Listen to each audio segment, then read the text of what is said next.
Magandang hapon po sa ating lahat.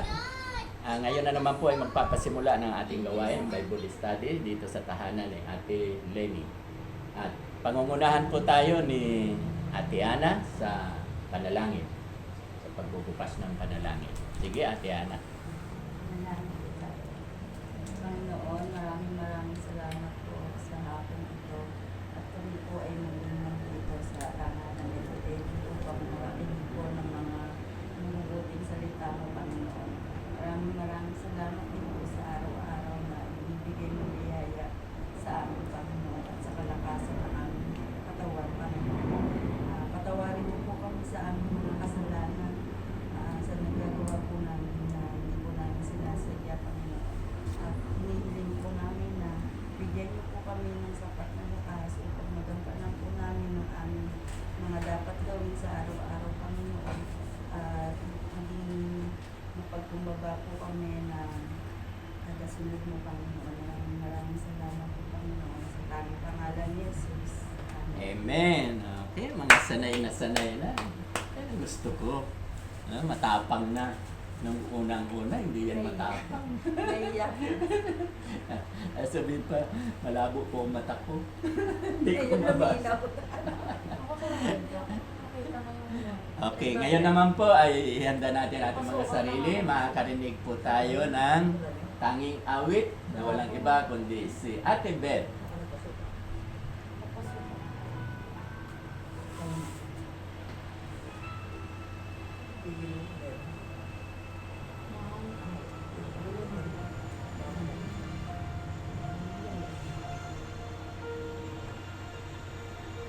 Mamaya ikaw. Anong kakanta dito? Kung anong gusto. Nanunumbalik sa iyong paglinga, dinadalangin ang iyong pagtanggap, hinanap ang iyong katwiran, niyayakap ang iyong kalooban. Maghari ka,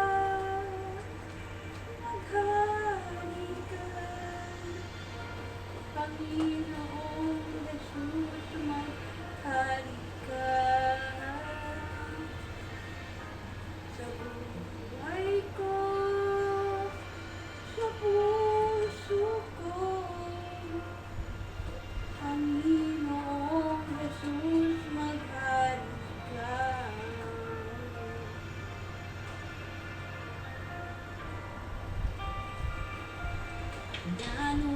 Nanumbalik sa iyong paglinga,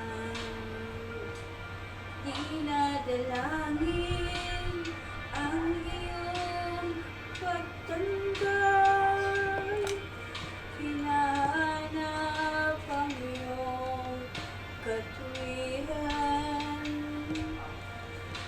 niyayakap ang iyong kalooban. Maghari ka,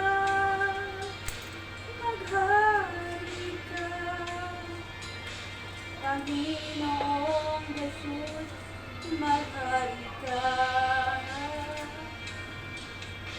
Sa buhay ko, sa puso ko, Panginoong Jesus, maghari ka.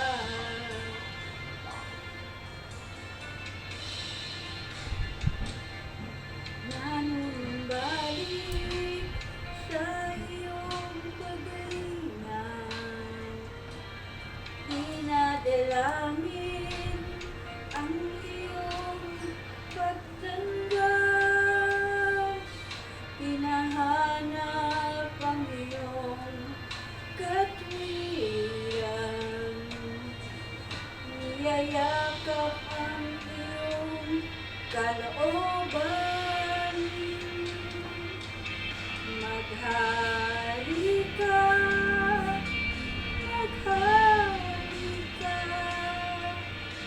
Panginoong Jesus, magaling ka. Sa buhay ko, sa puso ko, Panginoong Jesus, magaling ka. Maghari ka, maghari ka, Panginoong Jesus, maghari ka. Sa buhay ko, sa puso ko, Panginoong Jesus, maghari ka. Maghari ka, maghari ka, Panginoong Jesus, maghari ka. Sa buhay ko, sa puso ko, Panginoong Jesus, maghari ka. Panginoong Jesus, maghari ka. Panginoong Jesus, maghari ka. Amen. Very good. Very good. Alam nyo, bago ko ibigay sa ating tagapagsalita, ibabalita ko sa inyo, yung isang araw lang nung Martes ba tayo, nag-Bible study, ang views 100 plus na, 100 na. Ibig sabihin, maraming nakikinig, samantalang 5 lang kayo. Wala ka nung Martes. 5, sino ang wala? 5 kayo eh. Ah, si Josephine pa? Wala si Josephine. Ah, kayo lang ba nung kuwan? Opo. 4? Si Josephine Marquez. Anim na tayo. Anim tayo lang. So, 6. Oh, dahil lang nanonood din kami, 100 ang nanonood. So, maganda ha kapag evangelize tayo. Maganda ang tinuturo, di ba? Pang ngayon, pang-4 na, no? Ang imimensahe niya. So, ngayon naman po ay handa natin ang ating mga sarili dahil makakarinig naman po tayo ng salita ng Diyos na walang iba, ang dati pa rin, ang dating kampiyon na si Ate Lil. Okay, sige po, sa inyo na ang Mikropono. mikropono. Magandang hapon po sa ating lahat. Magandang hapon po. Naantok talaga itong mga kapatid ko. Pakakantahin ko ito isa-isa.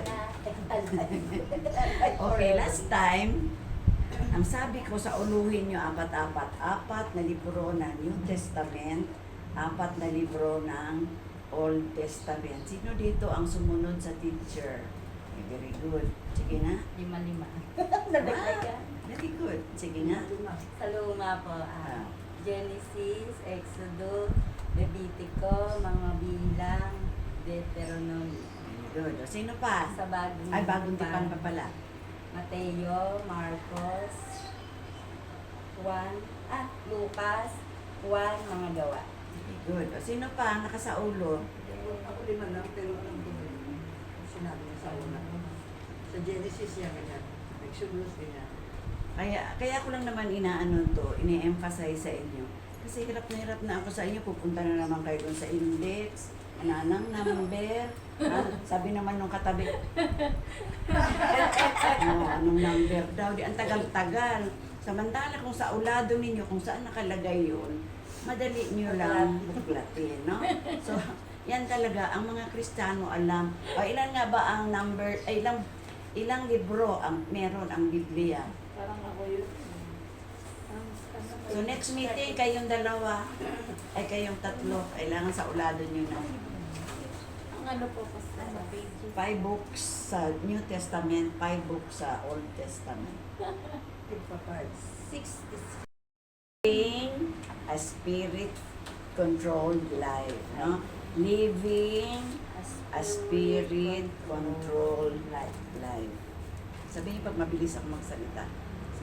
Living a spirit control life. Ngayong hapon, yun ang lesson number 3. Ngayong hapon, developing ito Your daily devotion. Ballpen. developing your daily devotion. Ang lahat ng ito'y gawin ninyo sa pamamagitan ng mga panalangin at pagsamo. Manalangin kayo sa lahat ng pagkakataon sa patnubay ng Espiritu. Kaya't lagi kayong maging handa at patuloy na manalangin para sa lahat ng hinirang ng Diyos. Sino daw yung ipapanalangin natin? Isa sa mga ipapanalangin natin, Mga hinirang man. mga hinirang ng Diyos. Sino yung mga hinirang ng Diyos? Ay, Amen. Sino pa? Sino pa? mga animals. Mga ano? Ay, Hinirang. Lahat ng Kristiyano. Hinira. Ulitin ko. Ang lahat ng hinirang ng Diyos at lahat ng mga tao daw. Ibig sabihin, magmula sa ating Pangulo hanggang lahat ng opisyalis hanggang doon sa pinakamababang opisyalis ng ating barangay. Yan yung ibig sabihin niya. Hinira. Diyos din Ang kasi hinirang ng naglalagay. tao, yung mga pastor, yung mga leaders, hindi lang naman isa ang pastor, lahat ng mga pastor, lahat ng mga leaders, lahat ng ibanghilista, lahat ng mga nagtuturo ng salita ng Diyos, yun yung mga hinirang.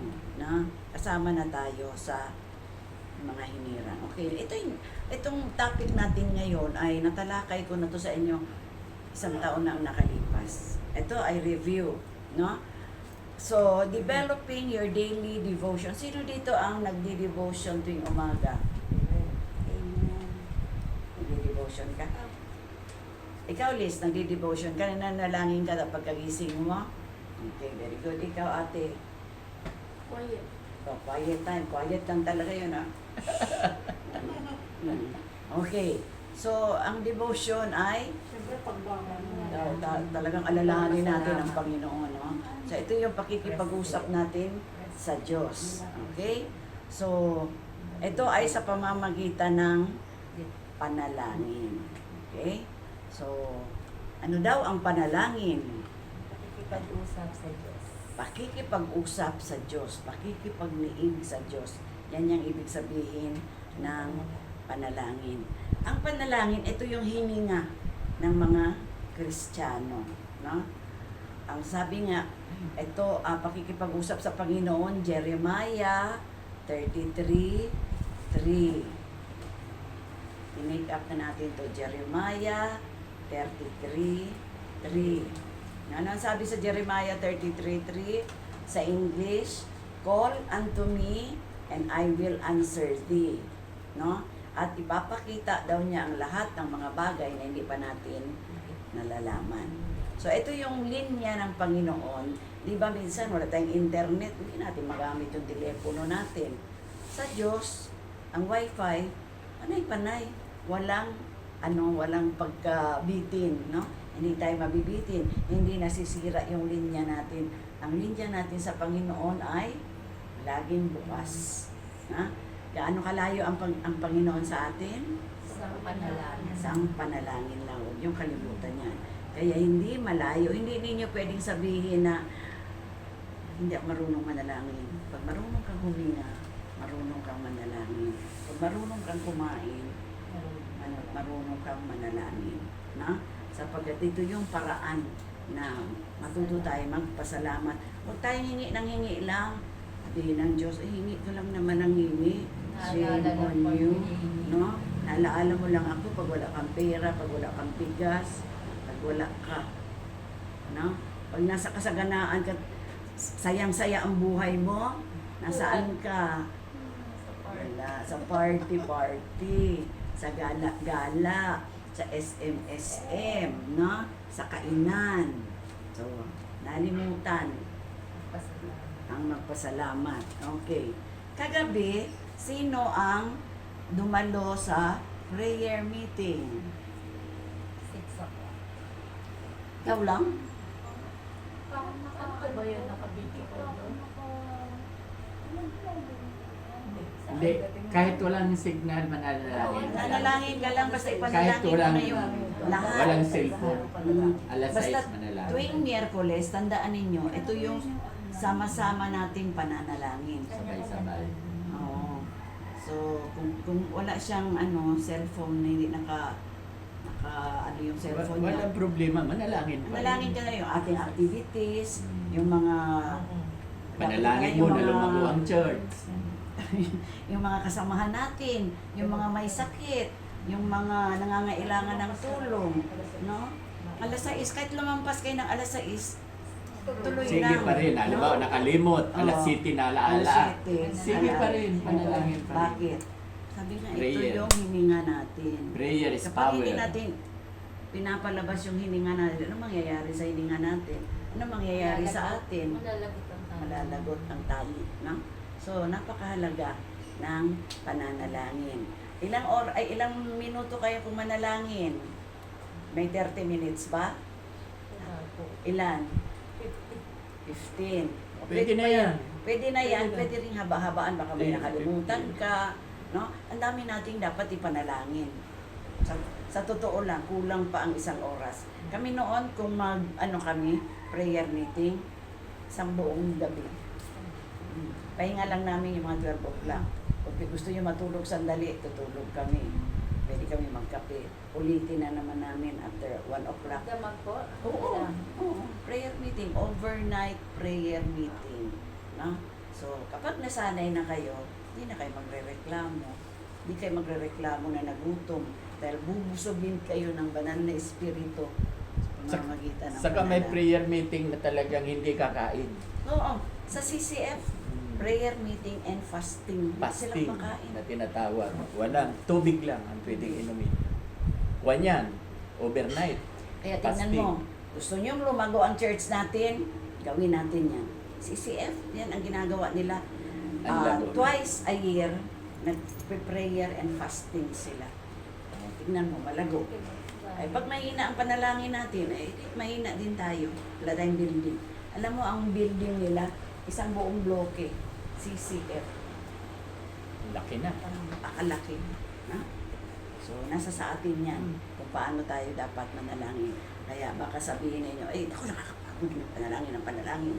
No? Pero napakahalaga ng panalangin. Okay. Bakit ba tayo dapat manalangin? Bakit tayo manalangin? Bakit kailangan nating manalangin? Ha? Sagot. Dahil kailangan natin talaga gawin yun. Ay bakit nga po kailangan dapat gawin? Sinabi mo na nga, hininga kanina. Hininga. Why should we pray? Other than that, may mga dahilan pa. Isip, talakay nyo na to. Para yung mga desire ng ating puso, ibigay ng Panginoon kung marami tayo Yeah, sama-sama. isa yan. Number 1, sulat nyo, why we should pray?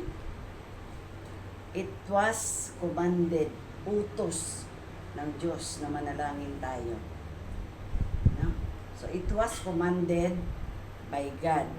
Ang sabi niya sa Efeso 6:18, sulat nyo, Efeso 6:18, huwag nyo na lang isulat yung kabuuan. It was commanded by God and pray in the Spirit on all occasion. Sinabi bang minsan lang? Hindi. Ang sabi, manalangin tayo sa lahat ng pagkakataon. At ang sabi sa Colossus, devote yourselves to prayer. Kaya mahalaga, kung gaano tayo humihinga, ganoon din dapat ang ating panalangin. No? So, it was commanded by God.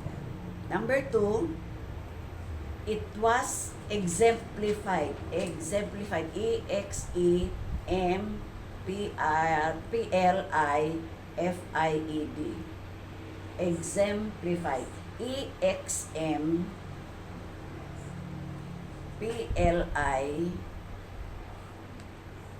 E-X-M-P-L-I-F-I-E-D. Ano ibig sabihin na exemplified? Si Kristo mismo ang naging halimbawa na dapat tayong manalangin. Di ba si Kristo nananalangin tuwing madaling araw? Di ba? doon siya pumupunta sa malayo at doon siya nananalangin. Di ba mahabang oras ang ginugugol niya sa pananalangin? So kaya siya nagpapakita siya ng halimbawa sa kahalagahan ng pananalangin. So number 1, it was commanded. Number 2, it was exemplified. Number 3, because God promised to answer prayer. God promised to answer prayer. Ano yung answer? Natalakay na natin yan. Ano yung answer ng Diyos sa ating mga panalangin? Yung pagtuparin. Ano yung tatlong sagot ng Diyos? Yes.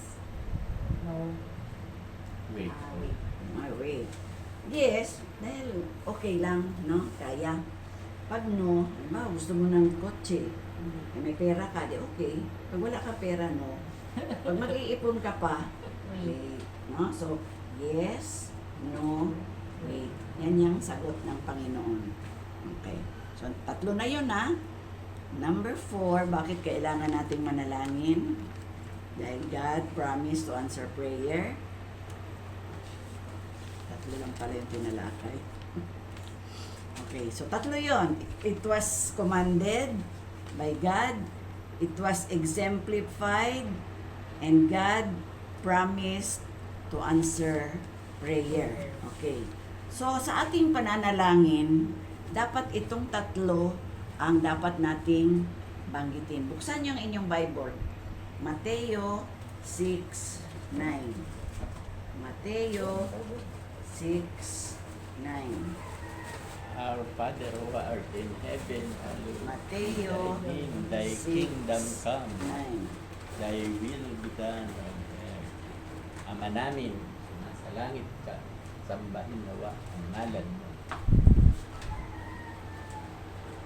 Pakibasa. Babasahin pa ba? Oh. Pakibasa. Matthew 6:9.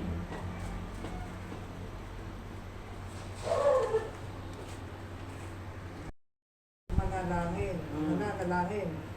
Ama namin nasa langit. Okay, number 1, sino daw ang object ng ating prayer? Ama, Ama. namin. Yung Diyos Ama. Sige po, continue te. Ama namin nasa langit, sambahin nawa ang iyong pangalan. Number 2, dumating nawa ang iyong kaharian. Masunod nawa ang iyong kalooban dito sa lupa tulad ng sa langit. Okay. Sige, hanapin nyo pa. John 14:6. So, ang una, Ama, no? Ang object ng ating pananalangin ay Ama. Ikalawa, John 14:6. Ating ano yan? 6, I am the way, the truth, and the life. No one comes to the Father except through me. So, kung hindi natin kinikilala yung anak, hindi tayo makakaparoon sa Ama. So, dadaan muna tayo sa anak, na? Okay.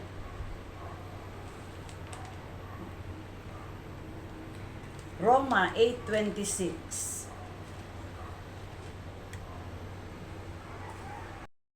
Si Ate Kaya Lea. hindi naman tinutulungan kayo ng Espiritu sa ating kahinaan sapagkat hindi tayo marunong manalangin Amen. ng nararapat.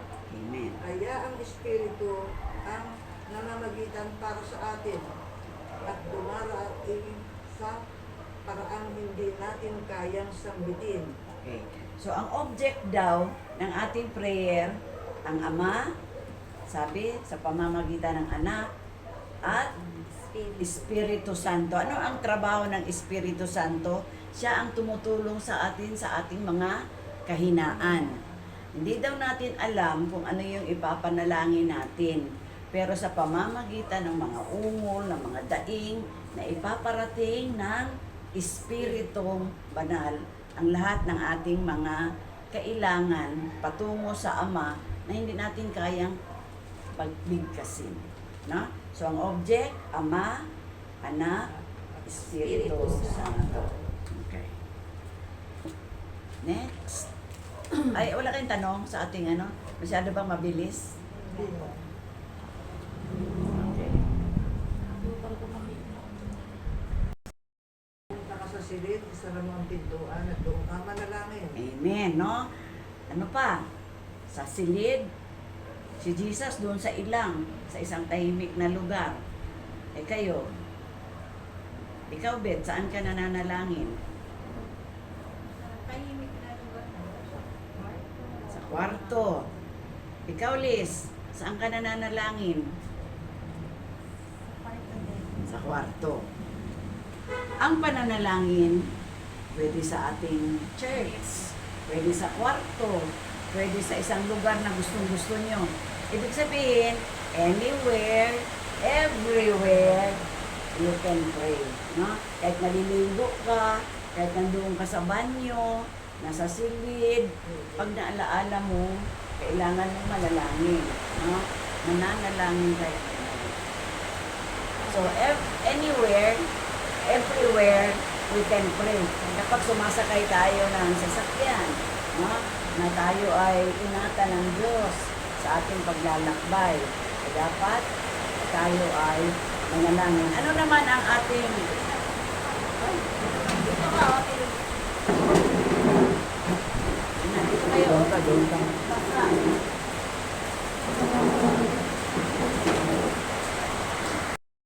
Question. Nakaluhod, no? Ang mainam talaga pag nananalangin ay nakaluhod, na? Pwede nakahiga. O nakaluhod, na? Nakaluhod sa pananalangin. So, yan ang dapat. So, ang sagot ng ano naman ang mga balakid, bakit hindi tayo makapanalangin? Daming trabaho. Tama. Ano ang mga balakid? Tama ka dyan.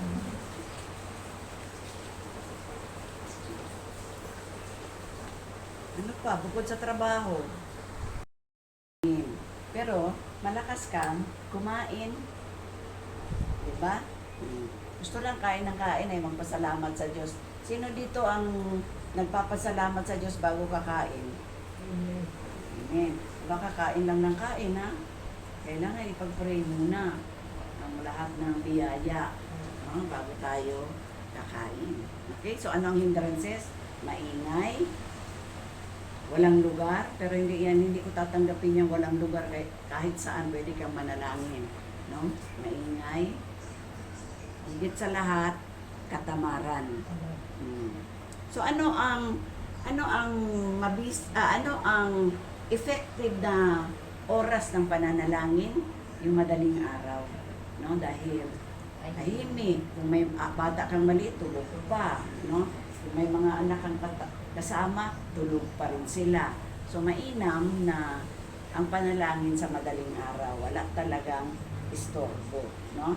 So hindi ko tatanggapin yung trabaho, busy, napag-aralan nga natin kahit saan pwede tayong manalangin. Kahit kailan, anong oras, no? Ang sabi, pwede kang manalangin na nakatayo, nakaupo, nakaluhod, nakahiga. Ito, hindi ko ina-advise ang nakahiga. No? Nakaupo lang at nakaluhod. So, anywhere. Okay. Ano yung kumpletong pananalangin? Yung principle. Complete principle na pag-aralan na natin. Salamat.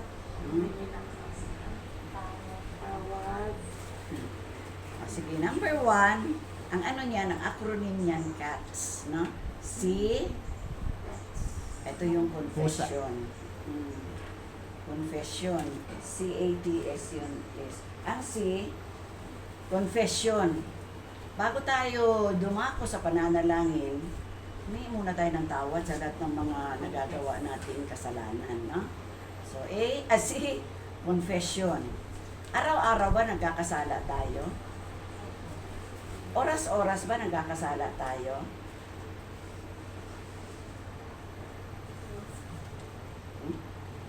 Oo. Minuto ba nagkakasala tayo? Oo. Every time. No? Yung mata natin, yan na ang source ng kasalanan. Di ba si Eva? Kaya nga sila nahulog sa pagkakasala sa kanyang mata. At katigasan ng ulo. No? Sino dito matigas ang ulo, hindi sumusunod? Ay, lahat matigas ulo. No? So, cats, confession muna yon. Bago tayo dumako sa pananalangin confession, makikita natin to sa Awit 66:18 at 1 John 1:9. If we confess our sins, He is faithful and just to forgive us. Okay. So, confession. Ikalawa, pagkatapos nating humingi ng tawad, ano ang sunod? Adoration. Ano yung adoration? Pagpupuri. Panginoon, Ikaw ang Diyos na tunay. Ikaw ang Diyos of many chances. Ibig sabihin, kahit makasalanan ka, binibigyan tayo ng Diyos ng maraming chance para tayo magsisi, para tayo magbago. Hindi siya Diyos na malupit. Siya ay Diyos na maawain. Kaya pag ako nananalangin, You are the God of many chances. You are faithful to us. Kasi tayo, hindi naman tayo faithful. Faithful ba tayo? Hindi. No? Kasi na nakakalimot tayo manalangin. Na uma-absent tayo sa simbahan, di ba? O, hindi tayo faithful. Pero ang Diyos ay faithful. You are a forgiving God. You are a great God. Yan, sabihin nyo lahat ang gusto nyo papuri sa Panginoon. No? Yan yung adoration. You are worshiping, we are worshiping God. Nakuha nyo yun? Adoration. Okay. Ang sunod ay, nakuha mo, Liz? Oh, Thanksgiving. Salamat. Ano yung dapat natin ipagpasalamat? Lahat ng biyaya. Lahat ng biyaya? Ano pa? Biyaya lang ba? Yun na, nalipat na yun. Huh? Lahat. Ano pa? Kasi dapat pag tayo ay nananalangin specific. No? Halimbawa, gusto mo ng kagalingan, yun yun, specify mo, Lord, masakit po dito ko, kailangan ko po ang kagalingan kung ayon sa iyong kalooban. Huwag nating manduhan ang Diyos. No? Ayon sa iyong kalooban, Panginoon, dalangin ko po ang kagalingan dito sa likod ko o dito sa ulo ko. No? So, specific. Kasi noon, sabi namin, gusto namin magkakotse. Nagkakotse nga kami, yung chiti-chiti bang-bang, yung pagod. Pwede complete. Oo. Oy, pero At yun least ay kotse. nagamit namin yun sa Volkswagen. misyon. Ang lahat, galing din sa pastor kasi yung binili namin. Ang lahat ng mga minisyon namin doon sumakay. Biruin mo, Nasaan na yun po? binenta na yun namin. No, sa Ano pastor yun? din.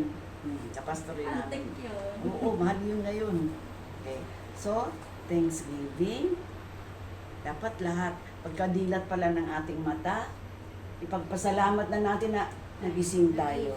No? Maraming mga natulog na hindi na nagising. No? Ang lahat ng pinapadaloy na pagpapala, ano yung pagpapala ng Diyos? Mabuting pangangatawan, no? Ano pa? Kinakain natin. No? Yung hindi tayo napahamak. Di ba dapat natin ipagpasalamat yun? Yung hindi ka na tisod, hindi ka na dupilas, wala kang kaaway, protection ng Diyos. Yun ang dapat natin ipagpasalamat. Hindi lang yung mga pinansyal na bagay, lalo na ang spiritual. Dahil yun ang mahalaga. Eh, sabi ko nga sa inyo, saan babalik tong lupang katawan? Sa labo. Sa alabo. Ano yung huhusgahan? Spirit. Kaya yun ang hindi, ang espiritu babalik sa Diyos. Ang kaluluwa ang huhusgahan. No? Kung walang Kristo at ikaw ay tumanggap-tanggapan lamang, walang Kristo, alam mo na, ang tungo, Oh, laglag. laglag. Sabi ni Aleli, doon sa baba. Kapag tunay kang tumanggap kay Kristo bilang iyong Lord and Savior, sa muling pagbabalik ng Diyos, dadagmitin tayo. No? Doon sa alapaap. Okay. At papalitan tayo ng anong tawag doon sa body na yon? Glorified body. Katulad nung body ni Jesus. No? Kasi kung ito, hindi ito makakapasok. Puno ng kasalanan itong katawan natin. Dirty. Sobrang dirty. Full No? of germs. Full of germs. No? Mga mikrobyo. Kaya ito iiwan natin sa lupa. No? Sabi ng Diyos, papalitan kita. Bibihisan kita ng maganda at magarang kasuotan. No? Dahil sasalubungin natin ang Diyos Ama, no? At doon ay pagdiriwang, kung dito puro sakit tayo, bet, pagdating doon, ay, ang ganda, ng dalaga, siguro ng bata-bata ka, sexy ka rin, no? Medyo lang po. Medyo Sabi lang. niya. Chubby ka na rin. O ganoon, babalik ulit. Pero Kung, ano ni Ate Beth? kung ano yung katawan mo, yung 33 years old ka, babalik din. No? Si Ate Lenny, ang ganda-ganda siguro nito nung bata-bata pa. Porcelain ng butis ni Ate Lenny. Na? So, ako, ang aking ngipin, papalitan ng Panginoon yan. Totoo. Hindi ng plastic. No? Ikaw, Liz, anong papalitan sa'yo? Wala, buong ngipin. Mata. No? Bibigyan ka ng magandang paningin. So, yan ang dapat natin ipagpasalamat. Unang, confession, adoration, thanksgiving. Ang panghuli, supplication. Yun na yung paghingi. Supplication. S-U-P-P-L-I-C-A-T-I-O-N. Supplication. Para may kulang sa Thanksgiving.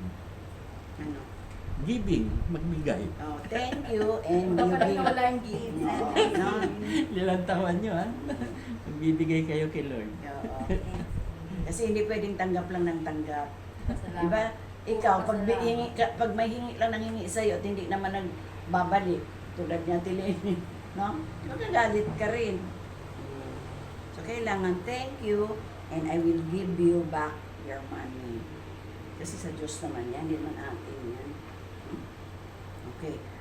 Supplication. Dito na kayo manghingi ng manghingi. Huwag niyo unahin niya paghingi. No? Ito yung supplication. Ano ba kailangan ninyo?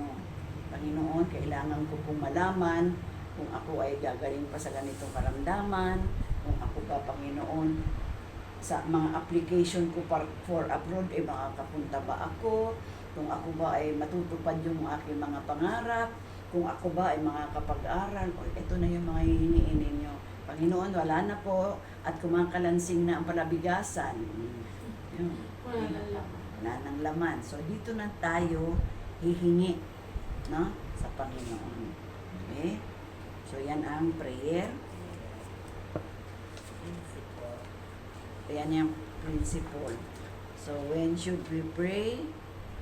Natalakay yung hindrances. Where can we pray?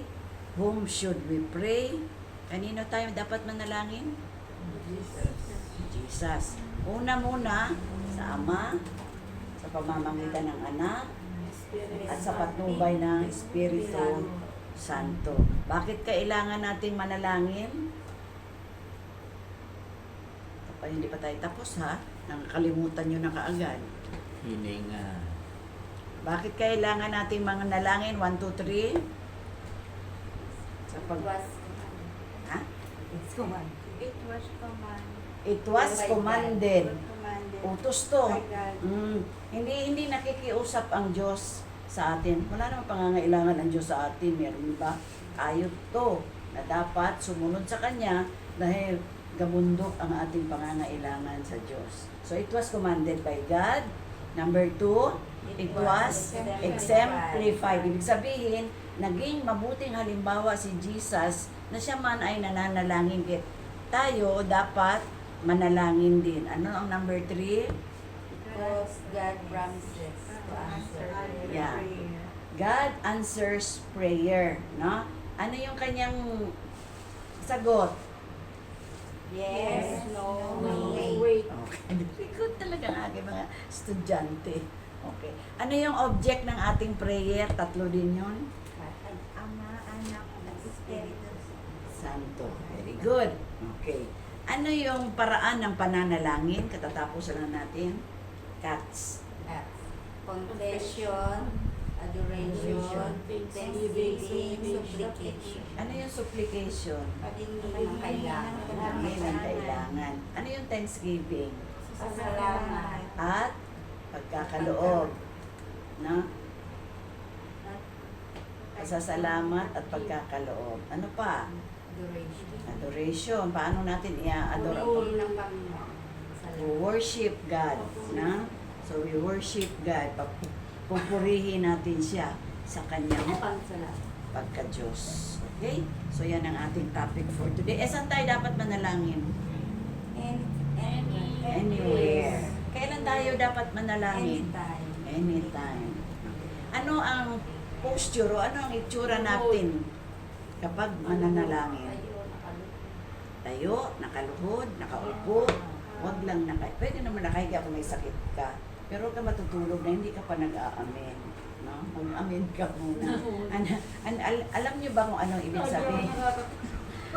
Alam niyo ba kung ano ang ibig sabihin ng amen? Ano? Hindi. Siya nawa. Siya nawa. No? Siya nawa. Ako. Kaya nga, amen. Siya nawa. Ayan po, ay makinig tayo sa awitin. Give thanks na si Ate Lisa ang aawit.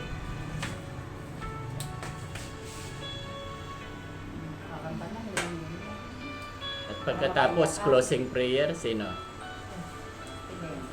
At Ileni po. Ate Lenny.